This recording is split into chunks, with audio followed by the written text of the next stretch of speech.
ሰላም ሰላም ጤና ይስጥልን ውድ የሞርሽ ሚዲያ ቤተሰቦች እንዴት ቆያችሁ? ዛሬ እንደተለመደው በአዲስና ወሳኝ መረጃ ተመልሰናል። እንደምታስታውሱት ከአሁን በፊት ተደጋጋሚ የሆነ በፓስፖርት ዙሪያ መረጃዎች ስናቀርብ ቆይተናል ማለት ነው።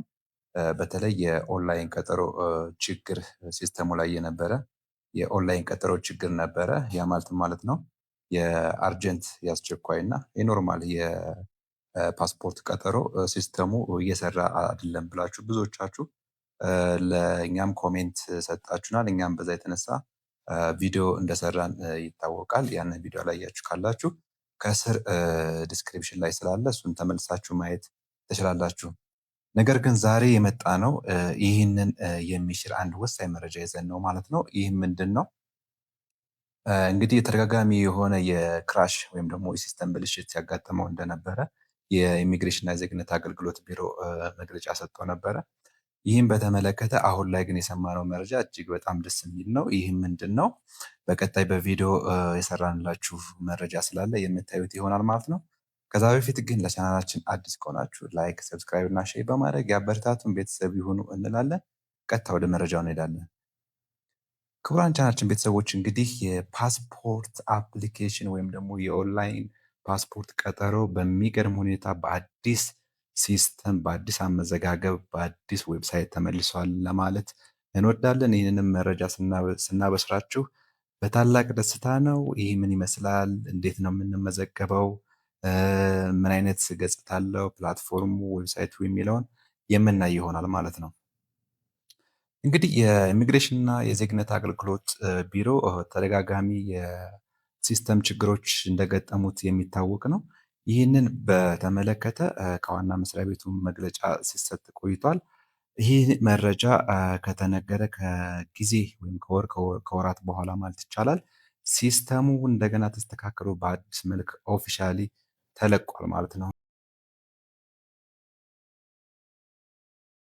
ስለዚህ በዚህ ሲስተም እንዴት ሬጂስተር አድርገን የራሳችን የቤተሰቦቻችን እንዲሁም ደግሞ የጓደኞቻችንን የፓስፖርት ቀጠሮ ማስያዝ እንደምንችል ነው ማለት ነው ሙሉ መረጃ የምናስተላልፍላችሁ።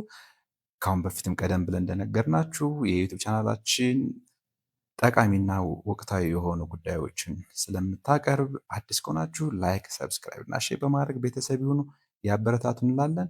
ቀጥታ ወደ መረጃው።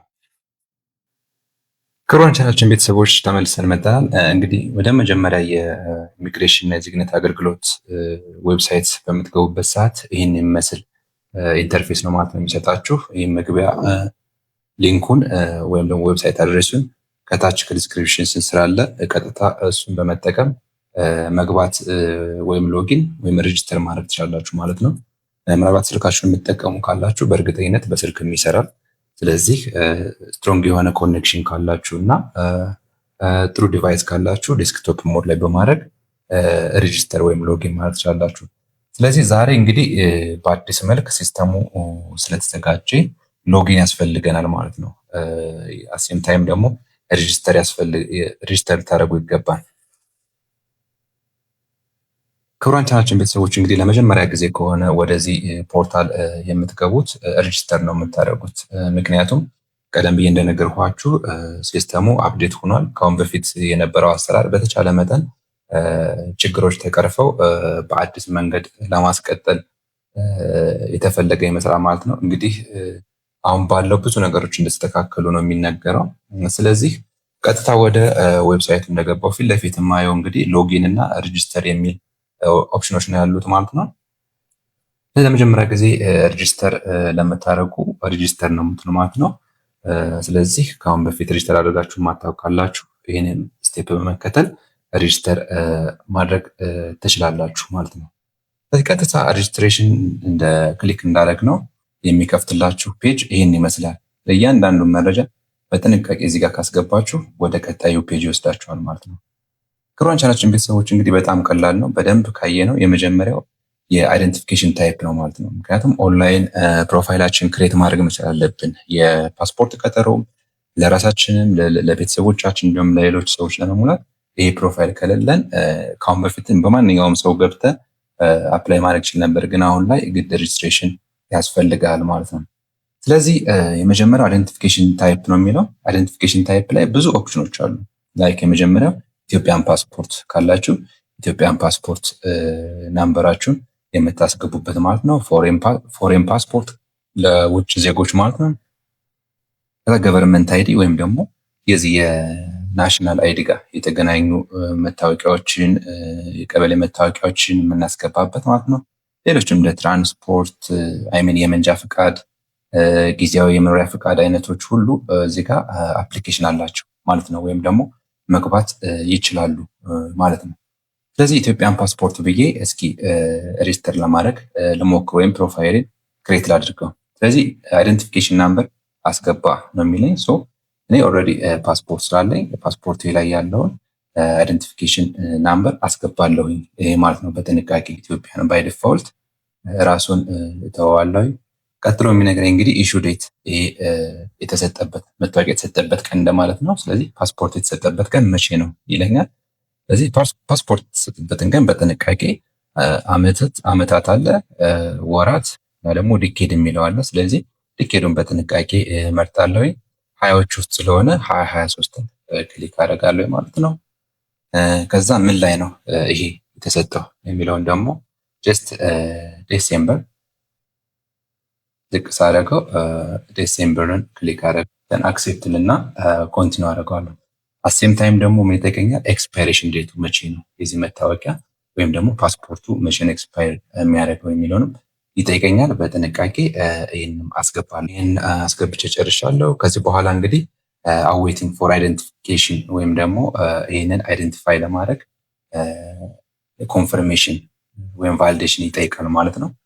ሰርች ነው የምትሉት። ከዚሁ ጋር ሰርች ትሉና ሴቭ ሰክሰስፉሊ ካላችሁ ወደ ኔክስት ይሄዳል ማለት ነው። ስቴፑ ባይ ዲፎልት እዚህ ጋር ኮኔክሽኑ ወይም ደግሞ ሰርቨሩ ገና በደንብ ስላልተስተካከለ ትንሽ ሊያስቸግራችሁ ይችላል። ግን ሪትራይ ትንሽ ቆይታችሁ ብታደርጉት ወደ ቀጣይ ስቴፕ ይወስዳችኋል። ሶ ዝቅ ትሉና ፈርስት ኔም፣ ፋዘር ኔም፣ ግራንድ ፋዘር ኔም የሚለውን በእንግሊዝኛ አሴም ታይም ደግሞ በአማርኛ ፈርስት የመጀመሪያ ስም የአባት ስምና የአያት ስም በቅደም ተከተል እናስገባለን። ክቡራን ቻናችን ቤተሰቦች እንግዲህ ወደ ሎጊን ፔጅ ወስዶኛል ማለት ነው። ይህን ከማድረጌ በፊት ግን በዋናነት የስልክ ቁጥር እና የኢሜል አድራሻ እንዲሁም ዩዘር ኔሜን በጥንቃቄ በመጀመሪያው የሬጅስትሬሽን ፌዝ አስገብቻለሁ ማለት ነው። ይሄ ግልጽ ካልሆነላችሁ ዲስክሪፕሽን ላይ ኮሜንት አድርጉልንና እኛ ሙሉ መረጃውን በድጋሚ የምንለቅላችሁ ይሆናል ማለት ነው። ስለዚህ አሁን ላይ ዩዘር ኔም እና ፓስዋርድ ወደ ሎጊን አካውንቴ ግድ ማስገባት መቻል አለብኝ ማለት ነው። ይህንን ዩዘር ኔም እና ፓስዋርድ ቀደም ብዬ ሴቭ ስላደረኩትኝ እኔ ማስገባት እጀምራለሁ። ሰው ዩዘር ኔም እና ፓስዋርድን ካስገባሁለት በኋላ ሁለት አማራጭ ይሰጠኛል ከስር ማለት ነው። ይሄ ምንድነው?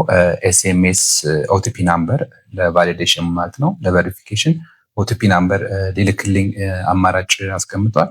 የመጀመሪያው በኤስኤምኤስ ነው። ያ ማለት በአስገባነው ስልክ ቁጥር ነው። ሁለተኛው ደግሞ በኢሜል አድራሻችን ነው ማለት ነው። ስለዚህ በሚመቸን መንገድ ኦቲፒ ማስላክ መቻል አለብን ማለት ነው ከመግባታችን በፊት እንደማረጋገጫ። ስለዚህ በኤስኤምኤስ ብያዋለሁ። ሎጊን ልበልና ቬሪፊኬሽን ናምበሬን እጠብቃለሁ ማለት ነው በስልክ ቁጥሬ።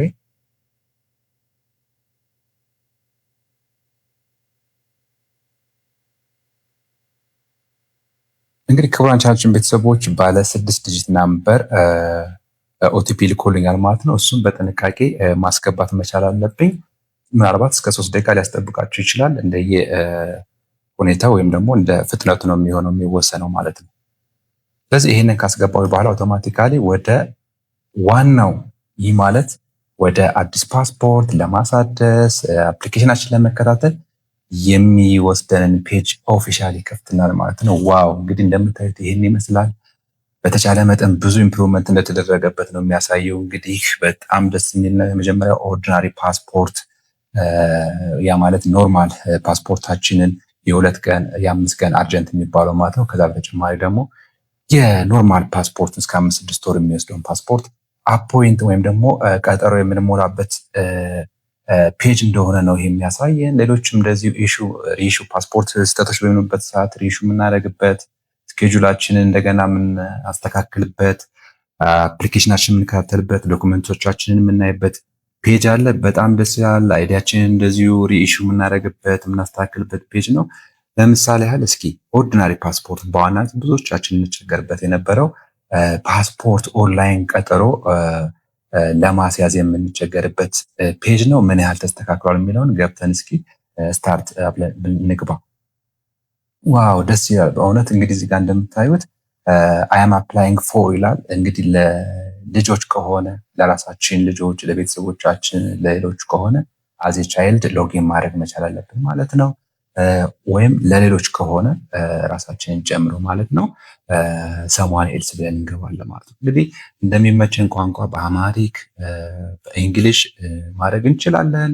ሌታ ሰሟን ኤልስ እንበለውና ግን ዝቅ ብለን እዚህ ጋር ሪኳየርመንት የሚሉትን በደንብ ማንበብ መቻል አለብን። ካሁን በፊት የነበረው እንግዲህ የታደሰ የቀበሌ መታወቂያ፣ የልደት ሰርተፍኬት እንዳለ ሆኖ ማለት ነው። እዚህ ጋር የተቀየረ ነገር የለውም።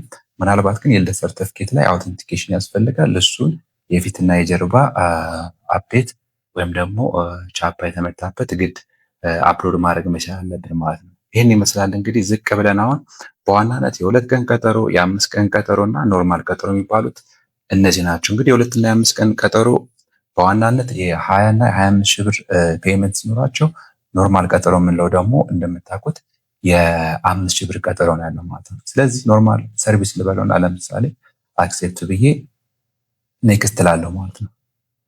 ከዚህ በኋላ እንግዲህ አፕሊኬሽን ዲቴሎች መግባት መቻል አለባቸው የአፕሊካንቱ ማለት ነው። ይህን ቀጠሮ ወይም ይህን ፓስፖርት ቀጠሮ ማስያዝ የሚፈልገው ሰው ቀደም ብዬ እንደነገርኳችሁ የሚያስፈልጉ መረጃዎች ላይክ የልደት ሰርተፊኬት፣ የቀበሌ አይዲ፣ ሌሎችም ወሳኝ የሚባሉ መረጃዎች እዚህ ጋር መግባት ይጀምራሉ ማለት ነው። ለምሳሌ በርዝዴይ ሰርተፊኬት የሚባለውን እናስገባለን። በመጀመሪያ ደረጃ እንግዲህ 17 ዲጂት ናምበር ያለው አለ። እሱም በጥንቃቄ 17 ዲጂት ናምበር በርዝዴይ ሰርተፊኬት እናስገባለን። እዚህ ጋር ግን አቬሌብል መሆኑን ሰርች እናደርግና ቼክ ካደረገ በኋላ ሙሉ በአማርኛ እና በእንግሊዝኛ የተመዝጋቢውን ወይም ደግሞ የአፕሊካንቱን መረጃዎች እናስገባለን። የልደት ቀን አይዲው ላይ ያለው ማለት ነው በጥንቃቄ ማስገባት መቻል አለብን። እዚህ ጋር ፖዝ በግሪጎሪያን በውጮችና በእኛ ማለት ነው በጥንቃቄን ኮንቨርት ማድረግ መቻል አለብን። ላይክ የተወለደበትን እንደዚሁ ፓስፖርት ላይ አይሚን የቀበሌ መታወቂያው ላይ ወይም ናሽናል አይዲው ላይ ያሉ ሙሉ መረጃዎች እዚህ ጋር በጥንቃቄ መግባት መቻል አለባቸው ማለት ነው። ላይክ ጾታ፣ ሃይቱ ሴንቲሜትር፣ እነዚህ በጥንቃቄ ካሁን በፊት የነበሩ ሲስተሞች ናቸው። እነዚህን ካስገባን በኋላ እንግዲህ ቀጣይ የሚሆነው ኦልሬዲ ወደ አፕሮቫል ፔጅ ነው የሚወስደን ኔክስት ካደረግነው በኋላ ማለት ነው። አፕሮቫል ፔጅ ላይ እንደምታውቁት በዋናነት ቼክ አድርገን መረጃችንን ወደ ፔመንት የምንሄድበት ነው ማለት ነው። እንግዲህ ፔመንታችን 5 ሺህ ብር ከከፈልን በኋላ ተመልሰን እዚህ ጋር አፕሩቭ ካደረግነው ኦልሬዲ እንደጨረስ እና ቀጠሮ ናምበራችን ይልክልናል። በዛም መከታተል እንችላለን ማለት ነው። በአጭሩ መረጃችን ይሄን ይመስላል። ነገር ግን በእኛ በኩል የፓስፖርት ቀጠሮ ማስያዝ የምትፈልጉ የቻናላችን ቤተሰቦች ካላችሁ በታማኝነት እና በቅንነት ቀጠሮ ልናስይዝላችሁ እንችላለን። ስለዚህ በቴሌግራም አድራሻችን ወይም ደግሞ በስልክ ቁጥራችን በመደወል ኮንታክት ታደርጉ ትችላላችሁ። እናመሰግናለን። ለቻናላችን አዲስ ከሆናችሁ ላይክ፣ ሰብስክራይብ እና ሼር በማድረግ ቤተሰብ የሆኑ መልካም ጊዜ